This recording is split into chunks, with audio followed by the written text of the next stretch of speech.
Hello students, আমাদের চ্যানেলে তোমাদের সকলকেই স্বাগতম। আজকের ক্লাসে আমরা ক্লাস 7 এর রায়ো মার্টিন 2025 প্রশ্নবিচিত্রার ভূগোলের ফার্স্ট সেমিটিভের 6 নম্বর স্কুলের প্রশ্নোত্তরগুলি করব। ভূগোলের আগের মডেল সেটগুলির প্রশ্নোত্তরের ভিডিও তোমরা যদি দেখে না থাকো, তাহলে অবশ্যই আমাদের চ্যানেলে গিয়ে দেখে নিও। নিচে ডিসক্রিপশনে লিংক আমি দিয়ে রাখলাম। আর তোমরা যদি আমাদের চ্যানেলে নতুন হয়ে থাকো, তাহলে চ্যানেলটিকে সাবস্ক্রাইব করে পাশে থাকা বেল আইকনটি অলে প্রেস করে রেখো। তাহলে পরে ক্লাসের ভিডিওগুলি আমি আপলোড করলেই তোমাদের কাছে নোটিফিকেশন পৌঁছে যাবে। তাহলে শুরু করা যাক। ১ নম্বরে আছে সঠিক উত্তরটি নির্বাচন করে লেখো। ১ নম্বর প্রশ্ন হলো, তোমার ছায়ার দৈর্ঘ্য সবচেয়ে ছোট হবে। এর উত্তর হবে দুপুর ১২টায়। ২ নম্বর প্রশ্ন হলো, সূর্য থেকে পৃথিবীর দূরত্ব সবচেয়ে বেশি হয়। এর উত্তর হবে ৪ জুলাই। ৩ নম্বর প্রশ্ন হলো, আন্তর্জাতিক তারিখ রেখা যে দ্রাঘিমার অবলম্বনে আঁকা হয়েছে তার মান হলো। এর উত্তর হবে ১৮০ ডিগ্রি। ৪ নম্বর প্রশ্ন হলো, অক্ষরেখার পরিধি মেরুর দিকে ক্রমশ। এর উত্তর হবে কমতে থাকে। ৫ নম্বর প্রশ্ন হলো, বায়ুচাপের একক হলো। এর উত্তর হবে মিলিবার। ৬ নম্বর প্রশ্ন হলো, বিশ্বের বৃহত্তম সামুদ্রিক তৈলখনি হলো। এর উত্তর হবে সাফানিয়া।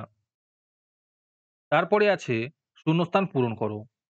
১ নম্বরে আছে নিরক্ষরেখার সমান্তরালে পূর্ব পশ্চিমে বিস্তৃত কল্পিত রেখাগুলি হলো ড্যাশ। এর উত্তর হবে অক্ষরেখা। ২ নম্বর প্রশ্ন হলো, বিশ্বের বৃহত্তম খনিজ তেল উত্তোলন কেন্দ্র ড্যাশ। এর উত্তর হবে ভাবার। তারপরে আছে নিচের প্রশ্নগুলির একটি বাক্যে উত্তর দাও। ১ নম্বর প্রশ্ন হলো, এশিয়ার দীর্ঘতম নদী কোনটি? এর উত্তর হবে ইয়াংসি। ২ নম্বর প্রশ্ন হলো, এশিয়া ও ইউরোপের মাঝে কোন পর্বত অবস্থান করছে? এর উত্তর হবে উরাল পর্বত। তোমাদের মধ্যে থেকে যে কোনো ১৫ জন আজকের ক্লাসের পিডিএফটি ফ্রিতে পেতে পারো। তার জন্য তোমাদের এই ভিডিওতে লাইক, সাবস্ক্রাইব এবং কমেন্টের মধ্যে #ফ্রি পিডিএফ লিখতে হবে। এই ভিডিওতে যখন ৫০টি লাইক এবং ৫০টি সাবস্ক্রাইব হয়ে যাবে, তারপরেই আমরা এই ভিডিওর কমেন্টের মধ্যে থেকে র্যান্ডমলি যে কোনো ১৫ জনকে বেছে নিয়ে তাদের সাথে যোগাযোগ করে ফ্রি পিডিএফটি দিয়ে দেব।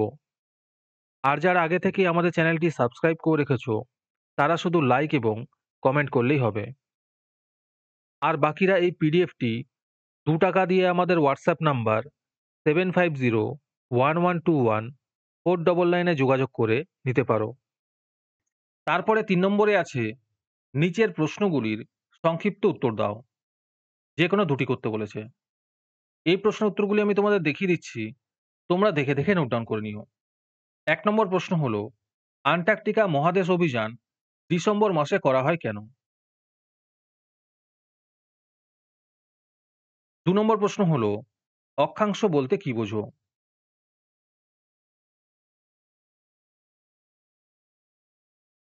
৩ নম্বর প্রশ্ন হলো, উচ্চতা বৃদ্ধি পেলে বায়ুর চাপ হ্রাস পায় কেন?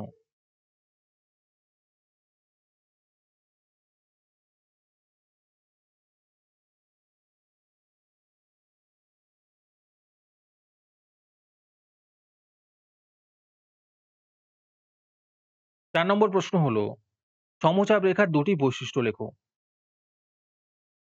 তারপরে ৪ নম্বরে আছে নিচের প্রশ্নগুলির সংক্ষিপ্ত ব্যাখ্যামূলক উত্তর দাও। যে কোনো দুটি করতে বলেছে।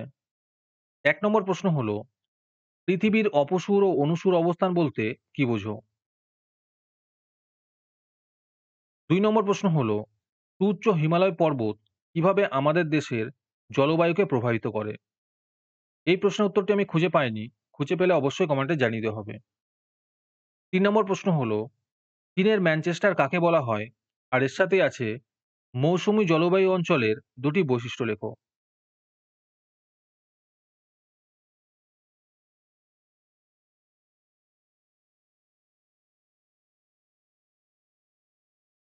চার নম্বর প্রশ্ন হলো, এশিয়ার উত্তর বাহিনী ও দক্ষিণ বাহিনী নদীর মধ্যে ৩টি পার্থক্য লেখো।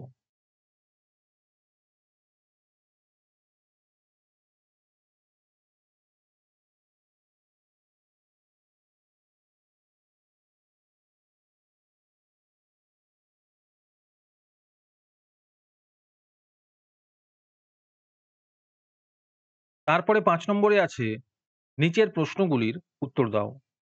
যে কোনো দুটি করতে বলেছে। ১ নম্বর প্রশ্ন হলো অক্ষরেখা ও দ্রাঘিমা রেখার চিত্র অঙ্কন করো এবং দুটি করে বৈশিষ্ট্য লেখো।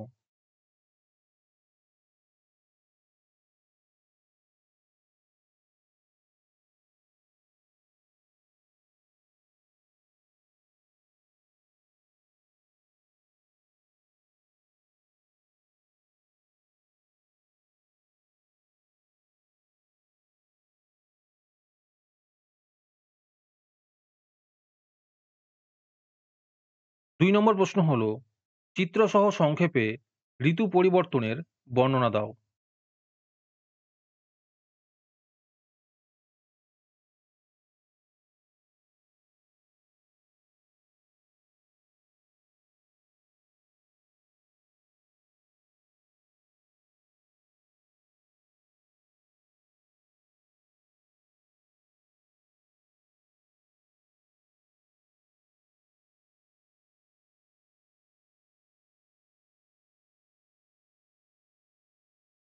৩ নম্বর প্রশ্ন হলো বায়ুচাপ মাপার যন্ত্রের নাম কি? আর এর সাথেই আছে বায়ুর উচ্চচাপ ও নিম্নচাপের মধ্যে পার্থক্য লেখো।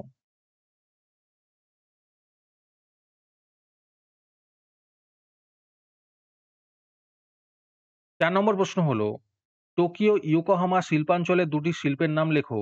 আর এর সাথেই আছে ইয়াংশি নদীর অববাহিকার অর্থনৈতিক সমৃদ্ধির কারণগুলি আলোচনা করো।